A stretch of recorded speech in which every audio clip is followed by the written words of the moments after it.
Hello there, Chris from CNG Bricks here with my review of the LEGO Architecture Singapore Skyline set number 21057 with 827 pieces, released January 1st, 2022 for $60. This is the latest edition in the LEGO Architecture Skyline series. It has a new box design. If you've never gotten a LEGO Architecture Skyline, this is what the box used to look like. It was a very basic, you had the skyline and then you had some like graph sheets, papers, and stuff on the bottom. The new box is more like the collector's edition box where it's black background and then just the model. And you can see the skylines used to be 12 plus, now they're 18 and up, but that's not really like they're both the same type of build. It's just 18 and up because they want like an adult collecting line, really. But the way you used to open the box is you would put it down and then you would like do the you'd unfold it and then you'd open it. However, now the new box is just you open it like that, which that does feel different. And if you look at the sides of the boxes, this one is like way thicker. Like they severely changed these boxes. This is the only LEGO Architecture set available right now, which is kind of crazy. We haven't gotten Architecture Skylines, I believe, since 2020, and this is the only Architecture set available now. So if you want an Architecture set, this is all they have. The instructions have the same design on the front, and then inside they take you through the building process. They show you all the builds and all the actual buildings in real life, and then they show you how it will be built. Here's the model. I really like it. It looks really nice.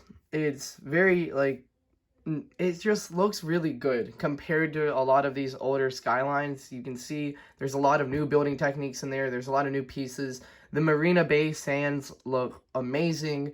There was a Marina Bay Sands architecture set, and that now costs like $800. So it's really awesome they put him in this skyline. It also has the one Raffles place here.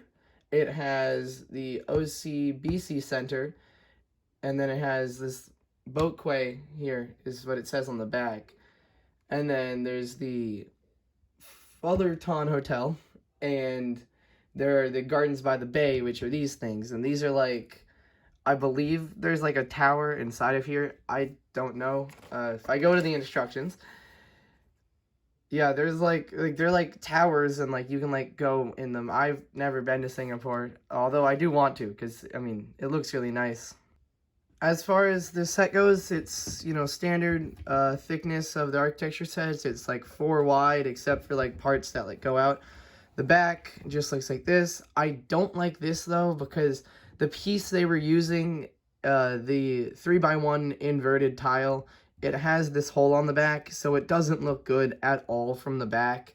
The Marina Bay Sands, they look nice from the back, but the front, it's really gonna, the best way to display it, especially because these holes on the back do not do anything good. And you can also see all this like tiny builds by the water next to the massive skyscrapers. So starting over with the Marina Bay Sands, you can see like the ship on top, kind of. You can even see like the super long pool that's there, so that's really nice. And then you have the Gardens by the Bay down there. You have the Fullerton Hotel. Then you have all these like houses next to like the ocean, I guess. And then a tree, some more trees. You have this actually isn't any skyscraper, it's just a generic skyscraper. You have the OCBC Center, and this is basically, it's a flat building, but it's put in at an angle, so it looks like that.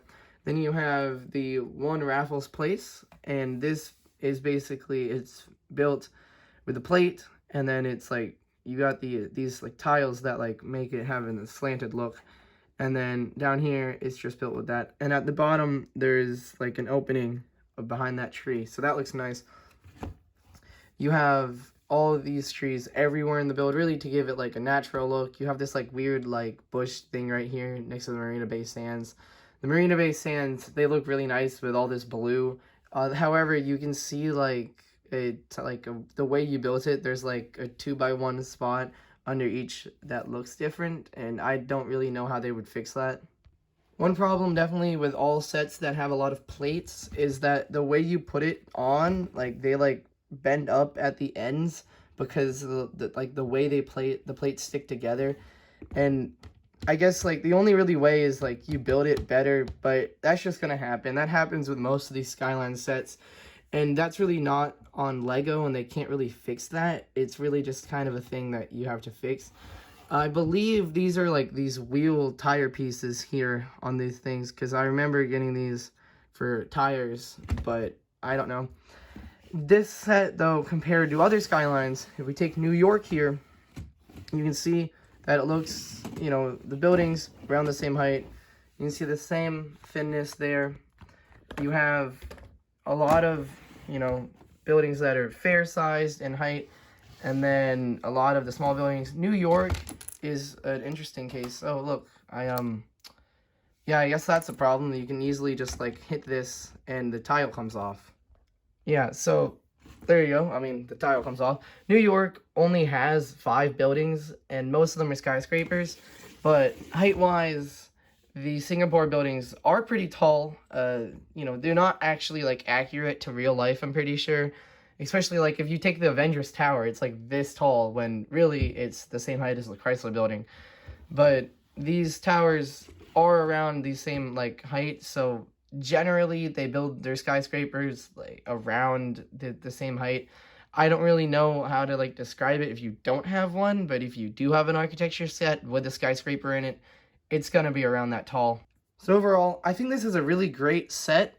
It's a skyline we kind of needed. Like, it's a really nice big city skyline. There's a lot of buildings they could do from Singapore, especially the Marina Bay Sands, because that original architecture set is so much, like, so expensive in value now.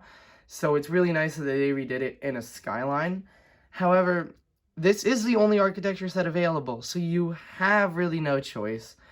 And hopefully, you know, they didn't do skylines in 2021, and now that we have one in 2022, hopefully they do more. I can list off just a bunch of cities that have opportunity for skylines, and maybe, you know, they can go back and build some old ones. But there's a lot of possibility, and this being really the only option is kind of sad, really. Like, this is the only architecture set available. A lot of the skylines, however, are worth the same amount that they sold for. So this is, you know, selling for $60. But a lot of the previous skylines over the past 3 years, if you just want to buy them on like Bricklink or eBay, they shouldn't be too much more expensive than they sold for. However, some of the original models are much more expensive. Like Venice sold for $30. It costs like $150.